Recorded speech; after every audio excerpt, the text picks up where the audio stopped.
성경은 살펴볼수록 우리에게 주시는 영적 분별력과 관련되어서 여러분들과 말씀을 나눴습니다만, 참 주님의 어떤 도우심, 주님이 깨닫게 하시려는 말씀을 참 깊이 담고 있다라는 생각이 듭니다. 여러분, 제가 예전에 남녀를 포함해서 일반 결혼 정보 회사의 이 배우자 선택 시에 우선순위, 뭘 중심으로 해가지고 배우자를 선택하는가, 이 조사를 한번 본 적이 있었습니다. 1순위가 성품이었어요. 85%가 성품이 가장 중요하다 이렇게 얘기했습니다. 2순위가 외모였습니다. 69%가 외모로 또 얘기를 했고, 3순위가 가정환경을 우선으로 얘기한 사람들이 50% 정도 됐습니다. 4순위가 직업이었고 5순위가 가치관, 이렇게 조사가 되었습니다. 근데 우리나라 최상류층, 좀 이렇게 돈 많이 버는 상류층 있지 않습니까? 그 양반들을 상류층이라고 해야 되는가는 좀 그렇습니다만, 그 양반들을 중심으로 해서 설문조사한 결과는 조금 달랐더라고요. 1순위가요 가정환경이더라고요. 2순위가 경제력이었고요. 3순위가 성품이었습니다. 능력과 외모가요 의외로 상당히 밑에 있었어요. 4순위, 5순위였습니다. 그러니까 나름대로 영향력이 있는 어떤 이렇게 상류층이라는 분들에게서는 결혼이 당사자들의 문제를 넘어서 집안 대 집안의 만남이라는 것을 고려하고 있구나 라는 생각을 이제 하게 되겠죠. 여러분, 이런 배우자의 선택 기준을 보면 그 개인과 그 사람과 연관된 사람들이 가지고 있는 가치관이 무엇인가가 정확하게 드러나게 됩니다. 그뿐이겠어요. 여러분, 오늘 옷을 입고 나오실 때도 무슨 옷을 입을까? 점심 식사 뭘로 할까? 모든 선택에는 그 선택을 하게 된 그 사람의 이유와 배경이 있는 겁니다. 그렇기 때문에 어떤 선택에는 그 사람의 가치관, 인생관, 즉 그 사람의 정신세계, 더 나아가면 영적인 수준까지도 어떤 선택에는 들어있다라고 봐야 되겠죠. 그런 의미에서 오늘 본문에 나오는 롯이라는 사람의 선택 기준에 대해서 우리가 주의를 기울여야 될 필요가 있습니다. 그래서 오늘 본문 살펴보는 제목을 무엇이 보이십니까? 라는 제목으로 여러분들과 함께 말씀을 나누려고 합니다. 롯은요, 아브라함의 막내 동생, 롯은 아브라함의 막내 동생이 하란이었어요. 이 하란의 아들입니다. 그러니까 아브라함과 조카인 거죠. 롯에게는 데라가 할아버지죠. 그러니까 데라와 함께 아브라함과 사라 부부와 함께 하나님의 부르심을 따라 갈대아 우르 지역을 떠났습니다. 가나안까지 같이 동행했지요. 갈대아 우르에서 아브라함이 하나님의 지시를 받고 가나안으로 떠났을 때 아브라함의 아버지 데라와 동생 나홀과 롯까지 모든 일가족이 함께 길을 떠났다고 말씀을 드렸습니다. 그들이 하란에 도착했을 때에 아버지 데라가 나홀과 함께 하란에 정착하기로 결정합니다. 결국 하란에서 데라가 죽을 때까지, 아브라함의 아버지 데라가 죽을 때까지 하란에 머무를 수밖에 없었죠. 그리고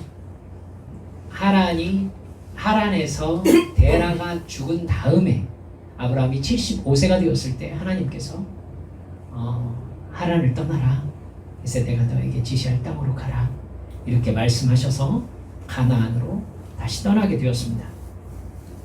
근데 여러분, 아브라함은 그때 부인 사라와 함께 롯도 데리고 떠나는 것을 볼 수가 있습니다. 아브라함이 세겜 땅에서 하나님께 제단을 쌓을 때 롯도 거기에 함께 있었습니다. 그리고 지난주에 살펴봤듯이 가나안 땅에 기근이 들어서 이집트로 내려갔었잖아요. 그래서 사라를 파라오에게 빼앗기는 이런 상황이 벌어지기도 했는데 그때 롯도 이집트까지 함께 동행했었습니다. 13장 2절을 보니까 하나님이 아브라함을 사랑하셔서 아브라함에게 가축과 금과 은이 풍부하였다 이렇게 나옵니다. 이게 문제가 되었을 수도 있겠다 이 생각이 듭니다. 롯에게도 양과 소가 있었죠. 숫자가 점점 많아지면서 이제 부자가 되니까 문제가 발생합니다. 아브라함과 롯이 함께 잘 살고 있었는데 그 땅이 롯과 아브라함의 가축들이 모두 먹고 살기에 충분하지 않을 만큼 가축들이 엄청 많아진 거예요. 그래서 롯의 가축을 치는 목자들과 아브라함의 가축을 치는 목자들이 서로 목초지와 우물을 놓고 신경전을 벌일 상황이 발생한 것입니다. 뿐만 아니라 아브라함이 지금 다른 곳에서 온 사람이잖아요. 다른 곳에서 온 사람이기 때문에 원래 살고 있었던 가나안 민족, 특히 아브라함이 있던 지역에는 브리스 족속이 함께 살고 있었습니다. 그 족속들과도 이 마찰이 생기기 시작한 겁니다. 오늘 7절 보면은 그 내용이 자세히 나와 있죠. 상황이 좋지 않게 돌아가니까 아브라함이 결단을 내립니다. 그러면서 롯과 헤어지기로 마음을 먹죠. 오늘 본문이 바로 그 내용을 다루고 있는데 여러분 롯에 대해서 여러분들이 아시겠지만 이 일이 롯의 인생에서 가장 중요한 결정을 내리는 순간이 되는 것을 우리는 알 수 있습니다. 롯의 선택과 이후의 배경을 살펴보면서 우리가 정말 선택의 기준으로 삼아야 되는 것이 무엇인지 한번 깊이 생각해 봤으면 좋겠다 싶습니다. 첫 번째로 롯과 아브라함이 헤어지는 상황이 발생한 첫 번째 이유는요. 가장 근본적 이유는 롯의 마음속에 있는 욕심 때문이었습니다. 롯이 자기 소유를 두고 욕심을 부린 결과 롯은 삼촌 아브라함과의 사이에 불화가 생기게 되었습니다. 갈대아 우르에 살 때에 아브라함이 무슨 일을 하고 있었고 그 다음에 롯과 어떤 관계에 있었는지는 성경에 나오지 않습니다. 근데 아브라함이 75년간 살아왔던 고향과 친척을 떠나 나그네처럼 살기로 작정했을 때에 하나님께서 삼촌 아브라함을 여호와 하나님이라는 신이 부르셨다는 것을 롯이 알고 있었습니다. 분명히 하나님은 롯을 부르지 않았다는 것도 롯이 알고 있었을지도 몰라요. 그 길에 롯이 동행한 것이죠. 그러나 사실 가나안으로 이동하는 행로의 모든 주도권은 아브라함이 가질 수밖에 없었죠. 아브라함이 하나님의 부르심을 받은 사람이니까요. 롯은 이 아브라함과 할아버지 데라와 함께 모두 다 떠나가지고 하란에 도착했을 때 여러분 거기에 거의 몇십 년 살았을 가능성도 보이거든요. 그러니까 거기에 나홀이 아버지 데라와 함께 정착하겠다고 작은 아버지 나홀이 거기에 이제 머물잖아요. 여러분 할아버지 데라가 있고 작은 아버지 나홀이 거기에 머물러 가지고 있는 걸로 봐서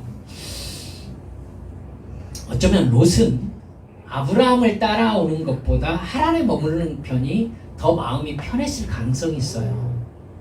그런데 아브라함을 따라서 가나안으로 동행하기로 마음먹습니다. 훨씬 위험부담을 많이 무릅쓰는 것이죠. 여러분 그 과정에서요. 롯은 하나님께서 아브라함에게 주신 복의 혜택을 함께 받습니다. 이역말리 타향에 왔는데 롯의 재물이 늘어나는 것은 롯이 노력해가지고 얻은 결과는 아니죠. 전적으로 아브라함에게 하나님께서 주신 복을 자기도 나누어 받고 있는 겁니다. 롯도 그것을 알고 있었을 겁니다. 그런데 오늘 본문을 보니까 롯의 목자와 아브라함의 목자가 서로 다툽니다. 이 정도 되면 여러분, 사실 두 목자 사이에 다투는 상황이 벌어지는 것을 롯이 교통정리를 해야 된다라는 분위기를 여러분 아실 수 있을 겁니다. 이런 일이 발생하게 하면 안 되죠, 사실은. 롯은 지금 아브라함에게 자기 것을 주장할 처지가 아닙니다, 근본적으로. 그런데 롯의 목자가 아브라함의 목자와 다투고, 여러분 생각해 보세요. 아브라함이 롯에게 2억 마일리 이동해 와가지고 여기까지 동행했는데 롯에게 뭐라고 하느냐면, 얘야, 우리 헤어지자, 이렇게 얘기하는 거예요. 여러분, 이 문제가 간단했을 것 같아요? 아브라함이 롯과 헤어지고 싶었을까요? 그럴 리가 없죠. 그럴 리가 없죠. 웬만하면 문제를 해결해서 같이 지내려고 하겠죠. 여기까지 데리고 온 롯인데. 아브라함이 지금 이 상황을 볼 때에 헤어지지 않으면 해결되지 않을 문제라고 볼 만큼 심각한 문제로 보였던 것입니다. 그 이면에 뭐가 있다고 여러분 쉽게 추측할 수 있습니까? 롯의 욕심을 아마도 아브라함은 얘가 포기할 생각이 없구나, 이 생각을 했을 가능성이 높아 보인다는 겁니다. 두 번째, 여러분 이렇게 진행되는데 롯이 이 상황에서 선택을 합니다. 그러니까 롯이 어떤 삶의 기준을 가지고 있는지 그의 선택에서 드러나는 걸 볼 수 있습니다. 롯은 사실 아브라함이요, 우리 떠나자, 네가 좌하면 나는 우할게, 네가 우하면 나는 좌할게, 이렇게 얘기할 때 사실은 여러분 어떠세요? 사람의 관계 여러분 좀 지내면서 살아오셨잖아요. 그렇게 아브라함이 얘기할 때 상대방이 무슨 기대를 가지고서 그 말을 했을 것인가 여러분 생각하실 수 있지 않을까요? 어쩌면 네가 좌하면 나는 우하고 네가 우하면 나는 좌하겠다, 이 말에는요 아브라함이 그러고 싶지 않은 뉘앙스를 충분히 풍겼을 거라고 저는 생각해요. 그래서 그러고 싶지 않음에도 아브라함 입으로 그렇게 극단적인 이야기를 하는 것은 상황이 이렇게 심각하다라는 걸 얘기를 하는 거고, 롯에게 롯, 이제 삼촌은 이렇게 너에게 얘기를 하는데 네가 어떻게 해야 되겠다라는 생각을 나한테 얘기해다오. 무슨 기대입니까? 삼촌, 제가 이렇게 하겠습니다. 그러니까 여기까지 와서 제가 어떻게 삼촌과 떨어져 삽니까? 제가 이렇게 해서 이렇게 잘 정리하고 할 테니까 삼촌, 그냥 제가 삼촌 곁에 있게 해주십시오. 저는 아무래도 아브라함 같은 삼촌이 저에게 그렇게 얘기했다면 저는 삼촌에게 그렇게 얘기했을 것 같아요. 삼촌, 제가 더 잘하겠습니다. 혹은 문제가 그렇게 심각하게 보이셨어요? 제가 이렇게 교통정리할게요. 충분히 해결할 수 있는 방법이 있지 않았을까요? 자식 같은 조카입니다. 생명부지의 땅으로 어떻게 보내고 싶었겠습니까? 여러분, 아브라함이요 8절에 보면 우리는 한 친족이다 이렇게 얘기하잖아요. 이전 성경에는 뭐라고 나왔느냐면 그대로 직역했죠. 우리는 한 고륙이라 이렇게 나왔어요. 우리는 한 고륙이라. 네. 뼈와 살이다 이 얘기죠. 히브리 원어가 더 직접적입니다. 우리는 이미 삶과 죽음을 함께할 운명으로 엮여진 혈연관계다, 이렇게 얘기한 겁니다. 당신은 나의 뼈 중에 뼈요 살 중에 살이 다 같은 의미거든요. 그러니까 아브라함이 헤어지려고 마음먹었으면, 떨어지려고 마음먹었으면 롯에게 우리는 한 고륙이다 라는 말을 굳이 했을까요? 단순히 싸우지 말자 이 얘기 정도 하려고 그 얘기를 했을까요? 아닐 거라고요. 우리는 헤어질 수 없는 관계다를 사실 아브라함이 전제하고 있는 거잖아요. 말 가운데. 그러니까 아브라함이 기대하는 건 삼촌은 저희 아버지 같은 분 아닙니까? 제가 삼촌과 함께 살겠습니다. 이 말을 어쩌면은 아브라함이 기대했을 가능성이 훨씬 크다. 저는 이렇게 보여지는 겁니다. 근데 롯은 아브라함의 말을 듣고 기회가 왔다라고 생각을 하는 모습을 볼 수 있어요. 네가 좌하면 나는 우할게. 네가 우하면 나는 좌할게. 이 말을 기다렸다는 것이 의기양양하게 동서남북을 바라봅니다. 참 10절에 롯이 눈을 들어 요단 지역을 바라보았다 이렇게 나오죠. 눈을 들어 요단 지역을 바라보았다. 여러분, 눈을 안 들고 바라볼 수도 있습니까? 굳이 눈을 들었다라고 표현을 해야 되냐고요.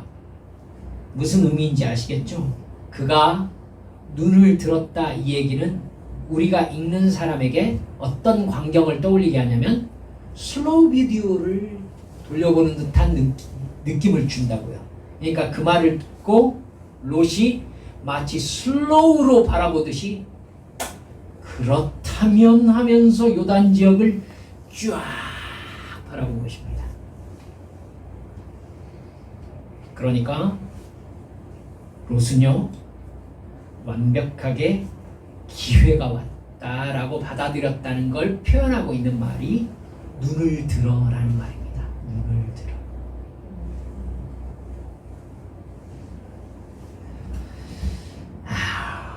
그러니까 여러분 롯은 자기 소유를 위해서 아버지 같은 아브라함을 떠나려고 작정을 하고 있는 모습을 볼 수 있습니다. 롯이 요단강 지역을 바라보았더니 소알이라는 지역까지 온 땅에 물이 넉넉하고 여호와의 동산 같고 애굽 땅과 같았다 라고 얘기하고 있죠. 여러분 누가 생각나죠? 그렇습니다. 하와가 생각납니다. 선악과를 바라보면서 먹음직하고 보암직하고 지혜롭게 할 만큼 탐스럽게 보였던 것이 그 시각이 그대로 지금 요단 지역을 바라보면서 롯이 느끼는 감정인 것입니다. 얼마나 좋았으면 에덴 동산 같았다 그러고 얘기했겠어요. 나일강으로 인해서 비옥한 이집트 땅 여러분 얼마나 좋았겠습니까? 그러니까 애굽 같았다 라고도 표현하고 있습니다. 이것이 바로 소돔과 고모라였던 거예요. 롯은 그 지역을 선택하고 아브라함을 떠나갑니다. 근데 13절에 이런 코멘트가 덧붙여져 있습니다. 소돔 사람은 여호와 앞에 악하며 큰 죄인이었더라. 소돔 사람이 여호와 앞에 악하고 큰 죄인이었다라고 거기에다 집어넣어 놓았다는 것은 그 사실을 아브라함도 알고 있었고 롯도 알고 있었다라는 뉘앙스를 주고 있는 말입니다. 이 사실을 모두 알고 있었음에도 불구하고 롯은 장막을 치면서 차례대로 도시를 거쳐서 소돔까지 들어갔습니다. 롯이 좀 더 좋은 조건을 찾아서 선택과 선택을 반복하면서 소돔을 적극적으로 자기가 선택해 들어가는 모습인 겁니다. 그러면 롯이 어떤 마음과 기준을 가지고서 자기의 선택을 지속해 나가는지 분명하게 드러난다고 볼 수 있겠네요. 롯은 하나님의 말씀과 하나님의 영의 인도를 받는 사람이 아닙니다. 롯의 생각과 행동의 기준은 자기 이익과 쾌락을 즐기는 삶입니다. 아브라함과 함께 자기를 여기까지 인도해 오신 여호와 하나님에 대한 관계의 개념 자체가 롯은 결여되어 있어요. 하나님을 몰랐을 리는 없죠. 근데 하나님과의 관계보다 자기의 부가 우선순위였던 사람인 겁니다. 세 번째, 자기의 육체적인 이익을 따라서요 영적인 기준이 아니라 육적인 이익을 따라서 아브라함을 떠난 이 롯이요, 즉각적으로 영적 어려움에 빠졌다는 사실을 기억해야 할 필요가 있습니다. 베드로전서 2장 7절 8절을 보면 이렇게 나와요. 무법한 자들의 음란한 행실로 말미암아 고통을 당하는 의로운 롯을 건지셨으니 이는 이 의인이 그들 중에 거하여 날마다 저 불법한 행실을 보고 들음으로 그 의로운 심령이 상함이라, 이렇게 기록되어 있어요. 저는 베드로 사도가 롯을 자꾸 의롭다라고 말하는 것에 대해서 성경 말씀이니까 받아들일 수밖에 없지만 여러 번 생각을 하게 되더라고요.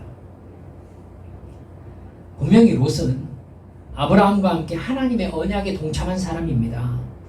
근데 육신의 판단을 따라서 소돔 땅으로 들어갔습니다. 분명히 부유함은 이루었을 것입니다. 그리고 자기가 기대했던 문화, 여러분 아브라함과는 재미가 없어요. 사는데. 아니 재산을 우리가 왜 부유해지길 바라죠?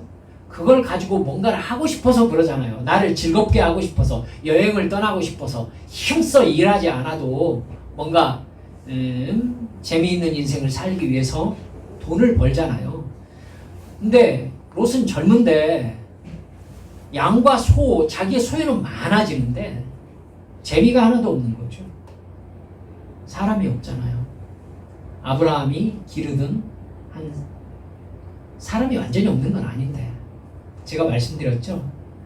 아브라함이 자기 집에서 기르는 사람 318명을 데리고 롯을 구하러 갔었던, 아브라함이 아마 무기를 들고 달려갈 만한 사람이 318명이면 가족까지 하면은 추산 한 2천여 명은 될 것이다 라고 여러분들께 설명을 드렸던 기억이 납니다. 근데 아브라함이라는 리더가 만드는 분위기가 있죠. 우리 한빛교회 성도들은 교회 생활이 교회에서 만나서 이야기도 하고 뭔가 재미도 있고 막 이러고 싶은데 재미없는 교회라는 생각을 하실지도 모르겠어요. 롯이 그 생각이 있었던 것 같습니다. 롯과 같은 사람 되지 않으시길 바랍니다. 여러분, 롯이 소돔에 들어갔는데 영혼이 괴롭습니다. 소돔 사람들의 음란함을 보고 이런 문화에 섞이기를 바라는 것까지는 아니었는데, 여기까지 기대한 건 아니었는데 생각보다 훨씬 더 악한 거죠. 마음이 고통스럽습니다. 하나님의 은혜를 부어주신 아브라함의 가족으로서 어떻게 살아야 되는지는 롯이 알고 있잖아요. 그러니까 마음이 괴롭습니다. 의로운 심령이 상한 것입니다. 여러분, 그렇다면 이 문제를 해결하려면 어떻게 해야 되죠? 해결 방법은 간단합니다. 소돔을 떠나서 아브라함에게 돌아가면 돼요. 그죠? 돌아가면 돼요. 간단해요, 문제는. 재산과 가축이 내 본질적인 가치가 아니라는 사실을 깨닫고 아브라함과 함께 영의 사람으로 살면 된단 말입니다. 근데 롯의 괴로움은 소돔을 떠날 정도까지는 아니었다라는 데 문제가 있는 겁니다. 소돔을 떠날 정도가 아니었어요. 마치 누가복음 18장 18절부터 보면은요, 부자 청년이 나오죠. 예수님에게 찾아왔잖아요. 그래서 무릎 꿇고 엎드려서 뭐라고 해요? 선생이요, 내가 어떻게 해야 영생을 얻을 수 있겠습니까? 어떻게 해야 영생을 얻을 수 있겠습니까? 여러분, 영생에 대한 마음의 부담감은 있어요. 근데 그 청년, 그 영생을 얻으려면 이렇게 해야 된다라고 예수님이 말씀하신 그 말씀대로 할 만큼은 아닌 거예요.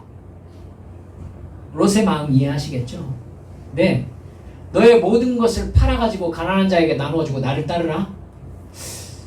영생을 얻고 싶은데 그 정도까지는 아닌 거죠. 여러분, 의로운 심령이 상했는데 아브라함에게로 돌아가기까지는 아닌 거예요. 소돔 사람들이 여호와 앞에 큰 죄인이었는데, 여러분, 거기에서 문구적거리고 살려면은 둘 중 하나를 해야 되겠죠. 소돔 사람처럼 죄를 지으면서 그들과 함께 어울리든지 아니면 소돔에 살면서도 그들과 다른 삶을 살든지. 롯은요, 이 둘 사이에 적당히 발을 걸친 것 같습니다. 영혼의 고통을 느끼면서도 육체의 편안함과 욕심을 포기하지는 못하는 거죠. 그런데요, 여러분 주의를 집중해야 될 사건이 그때 일어나요. 롯에게 하나님께서 아브라함에게로 돌아가야 된다라는 메시지를 분명히 주세요. 이게 창세기 14장의 사건인 겁니다. 소돔성을 포함한 5개 성의 왕들이 함께 동맹해서요, 그 지역을 장악하고 있던 그돌라오멜이라는 왕을 배반합니다. 그돌라오멜 왕은 자기를 따르는 4개 성의 왕들과 함께 이 소돔성을 중심으로 한 5개 성의 왕들과 전쟁을 벌입니다. 그 전쟁에서요, 소돔과 고모라를 포함한 5개 성의 왕들이 그돌라오멜 왕에게 패합니다. 그 결과 어떻게 되죠? 소돔과 고모라의 모든 재물과 양식이 빼앗깁니다. 그리고 롯도 포로로 잡히고 그토록 쌓아왔던 재물까지 완전히 빼앗깁니다. 그 소식을 들은 아브라함은요, 즉시 창세기 14장 14절에서 집에서 낳아 훈련시킨 사병 318명을 데리고 그돌라오멜 연합군 추격합니다. 아브라함은 그날 밤에 사병들을 몇 패로 나누어서 공격해가지고 모든 재물을 되찾습니다. 조카 롯과 롯의 재산도 되찾고 모든 포로들을 다 되찾습니다. 여러분이 이 상황을 경험했다면 어떤 생각을 했을까요? 여러분이 롯이라면. 자기가 소돔에 들어간 것은 많은 재물을 얻어서 편안하고 재미있게 살고 싶어서잖아요. 근데 소돔성의 음란한 죄악의 문화에 마음의 고통을 느끼면서도 또 그들과 분리되지도 못하고 그렇다고 완전히 섞이지도 못한 채 살고 있던 참에 전쟁이 벌어진 거예요. 근데 그 전쟁의 결과 자기 모든 재산을 빼앗기고 자기와 자기 가족이 포로로 잡히는 상황에 놓였던 겁니다. 그러면 이 상황은 누가 봐도 롯에게 소돔을 떠나야 된다라고 경고하는 하나님의 음성이라고 해석하는데 문제가 있습니까? 경고하시는 하나님의 음성으로 사실 롯이 깨달았어야죠. 소돔에 이런 식으로 살아서는 안 된다라는 하나님의 경고라는 걸 알았어야죠. 롯이 그 전쟁 상황에서 할 수 있는 게 아무것도 없었습니다. 삼촌 아브라함과 하나님을 떠나서 영혼의 고통을 당하면서 재산을 추구했지만 그렇게 사는 삶이 사실은 아무것도 아니라는 것을 그 전쟁을 통해서 하나님이 보여주신 겁니다. 그는 그 전쟁 경험으로 자기가 추구하는 인생의 가치가 정말 옳은 것이었는가를 다시 깊이 점검했어야 하는 겁니다. 하지만 그 전쟁통에 다시 소돔성으로 돌아온 롯은 여전히 소돔에 눌러 앉습니다. 아마 제가 생각할 때는 롯이 소돔에 들어가서 결혼을 한 것 같아요.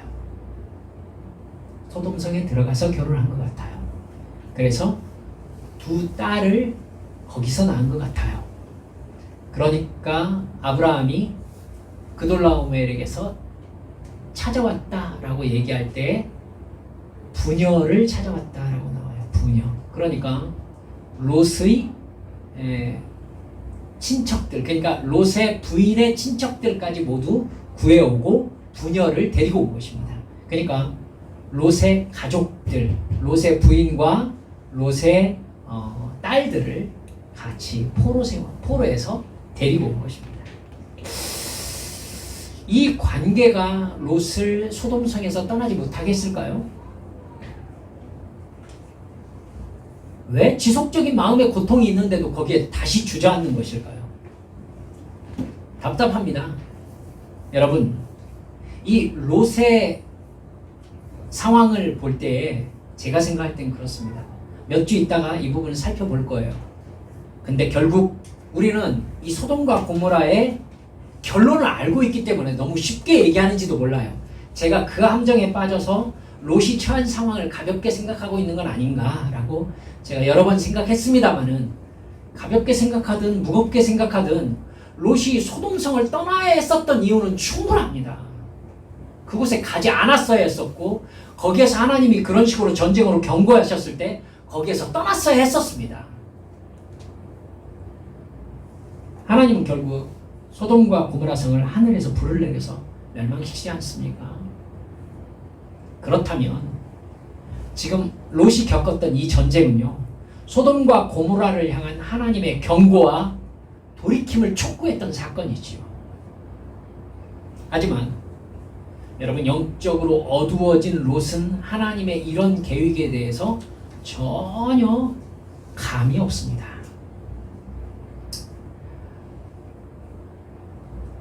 롯이 하나님과 더 가까운 사람이었으면 아브라함을 떠났을 리 없을 것 같고, 하나님께서 그런 경고를 주셨을 때 소돔을 떠날 결정을 했을 것 같은데, 제 생각으로는 우리가 롯을 바라보면서 답답해하는 마음으로 우리를 바라보면 어떻습니까? 하나님이 우리를 바라보시면서 답답해 하실 만한 상황은 없었습니까? 우리 또한 내 안의 욕망을 버리지 못한 채 살다가 하나님의 뜻을 깨닫지 못한 채 소돔에 눌러 앉았던 롯과 같은 어리석은 결정을 했던 적은 없나요? 다음 주 제가 설교를 준비하고 있습니다만 꼭 이렇게 스포를 해요. 설교를 준비하고 있습니다. 하나님은 하나님 자신과 그 사람이 진짜 만나는 순간은 그 사람이 외롭고 고독한 가운데에 고요함을 획득했을 때입니다. 다음 주 설교를 아주 그냥 핵심을 얘기를 해주는 거예요. 여러분, 고독과 외로움 가운데 고요함을 획득했을 때 하나님께서 그에게 자신을 드러내십니다. 이게 성경의 일관된 메시지입니다. 오전에 여러분들과 살펴보았지만 성령께서 왜 예수님을 광야로 몰아내셨을까요? 고독과 외로움 가운데에서 고요함의 가치를 깨닫게 하시는 시간을 위해서 주님은 어떠한 투자도 하게 하십니다. 여러분, 우리를 왜 어려움을 겪게 하시는 것일까요? 하나님께서 우리의 삶 속에서 때로 풍파와 같은 어려움 속에서 우리를 내가 추구했던 삶으로부터 분리시키시는 까닭이 무엇일까요? 하나님 앞에 잠잠할 줄 아는 영적인 기본기를 가르치기 위해서입니다. 하나님 앞에 잠잠할 줄 아는 영적 기본기. 그래서 진짜 기도로 깨어있는 사람은 하나님 앞에 나아갔을 때 할 말이 많지 않아요. 하나님 앞에 나아가서 하나님이 느껴지는 순간, 정말 하나님이 느껴지는 순간 그 사람은 입을 다물게 됩니다. 그래서 하나님께서 내 영에 임하셔서 하시는 말씀을 듣게 됩니다. 듣게 돼요.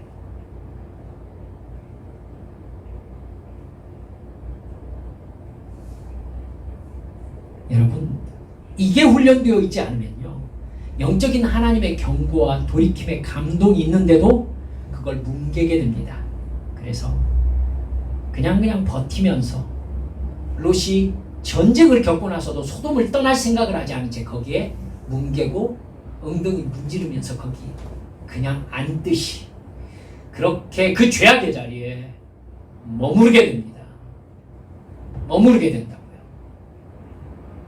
롯에게 그 죄의 흔적을 발견할 수 있습니다. 요한계시록 18장 4절에 뭐라고 합니까? 또 내가 들으니 하늘로부터 다른 음성이 나서 이르되 내 백성아 거기서 나와 그의 죄에 참여하지 말고 그가 받을 재앙들을 받지 말라. 이렇게 분명히 말씀하고 계세요. 여러분, 하나님이 보실 때 소돔 땅은 심판의 임계점을 향해서 죄악을 쌓아가고 있는 중이었습니다. 임계점을 향해서. 그 임계점이 아주 가까이 다가오고 있었어요. 그렇죠? 아주 가까이 다가오고 있었어요. 소돔성이 멸망하기까지 창세기 앞으로 지금 몇 장 안 남았거든요. 죄악의 임계점을 향해서 죄를 쌓아가고 있었어요. 심판이 일어날 상황이라고요. 근데 롯이 감이 없어요. 우리가 살고 있는 건 어때요? 하나님의 심판의 임계점은 이 세상 전체의 심판도 있지만 개인적인 심판도 있잖아요. 하나님께서 우리를 가만히 살펴보십니다. 여러분, 심판도 임계점을 향해서 죄악이 쌓여가는 것이고요. 하나님께서 주실 복도 하나님께서 복의 나타남을 주시기까지 순종을 쌓아가는 것입니다. 여러분, 무엇을 쌓아가고 계세요? 그리고 나는 어느 방향으로 가고 있습니까? 참 재미있는 게요. 재미있는 게 창세기에서 동쪽이 좀 부정적인 면으로 사용되고 있음을 여러분 눈치채셨죠? 가인이 에덴의 동쪽으로 떠나죠. 에덴의 동쪽으로 떠나서 거기에다가 에녹성을 쌓습니다. 지금 롯도 동쪽을 바라보고 있죠. 동쪽을 바라보고 있어요. 사랑하는 여러분들, 똥을 더러워서 피하지 않습니까? 똑같아요. 롯에게 그런 지혜가 있었어야 돼요. 황금똥은 똥이 아닙니까?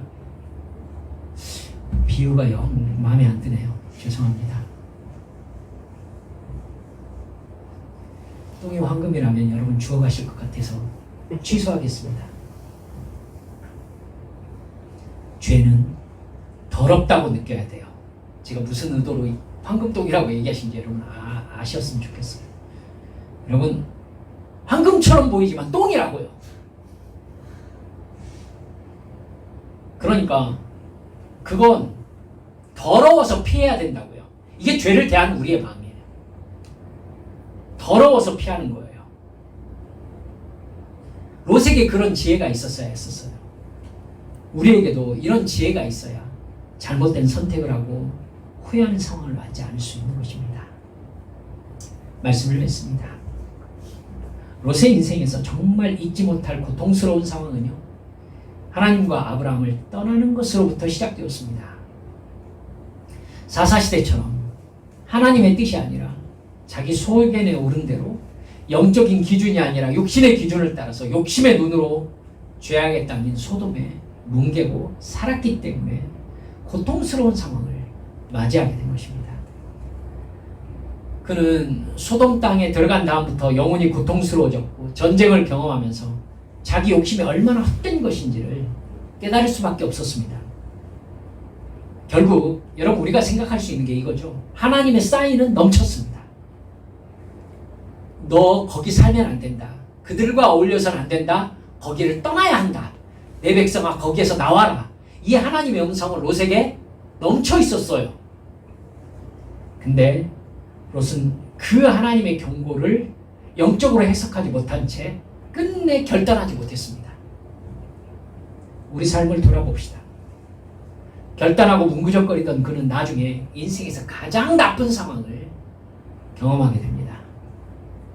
정말 나쁜 상황을 경험하죠. 우리들도 롯과 같이 욕심과 죄악에 빠져서 하나님의 뜻을 놓치며 영적 어두움이 찾아옵니다. 그러면 내 앞에 일어나는 일 안에 하나님의 어떤 뜻이 감추어져 있는지를 분별하지 못하게 됩니다. 말씀드렸듯이 빙산에 물 위에 드러나 있는 것만 보고 10분의 9가 물 밑에 있는 것을 알지 못하는 어리석은 사람은 빙산 쪽으로 부딪히기 위하여 가는 것이 얼마나 위험한 것인지를, 빙산 근처를 항해하는 것이 얼마나 위험한 것인지를 깨닫지를 못하는 거예요. 물 밑에 훨씬 큰 게 들어있다고요. 여러분, 교회를 가까이 하세요. 예배를 가까이 하세요. 성경을 가까이 하세요. 기도로 깨어 있으세요. 적당히 하지 마세요. 기도하려면 진짜 제대로 기도하시고, 예수 믿으려면 정말 제대로 예수를 믿으세요. 그래서 이 세상과 내 삶의 주관자이신 하나님의 뜻을 온전히 분별하고 온전히 순종하는, 그래서 하나님이 나를 이 사명을 주어서 이 교회에, 이 관계 안에, 이 일에 머물러 있게 하셨다라는 분명한 자기 확신이 있어야 합니다. 그러면 롯과 같은 실수를 하지 않을 수 있어요. 탐욕의 눈으로 소알들을 바라보는 어리석음을 저지르지 않을 수 있어요. 우리 영으로 깨어서 정말 이런 얘기 하잖아요. 얘기해보면 하나님의 뜻이 그냥 반짝반짝하는 사람이 있어요. 반짝반짝. 그래서 하나님 얘기하고 성령 충만하고 주님을 경험하는 얘기하면은 정말 반짝반짝하는 사람들이 있어요. 그런 믿음의 사람 모두 되시기를 주 예수님의 이름으로 축원합니다. 함께 기도합시다.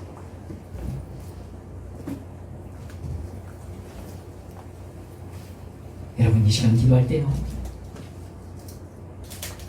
계시록 18장 4절 말씀 한 번 더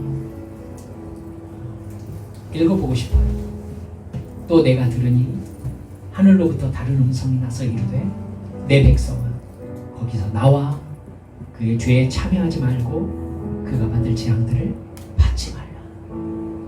네, 하나님은 먼저 보내시기 전에 혹은 사명을 주시기 전에 우리를 세상으로부터 분리시키시고 거룩과 정결을 훈련시키십니다. 이건 성경 처음부터 끝까지 일관성이 있어요. 이 시간 기도할 때 하나님께서 내게 사명을 맡겨주실 만한 거룩과 정결함이, 하나님이 떠나라고 하신 곳에서 나는 떠나고 있는가? 이 시간 기도할 때 주여, 제가 지금 순종해야 될 말씀 순종하겠습니다. 지금 버려야 될 죄를 버리겠습니다.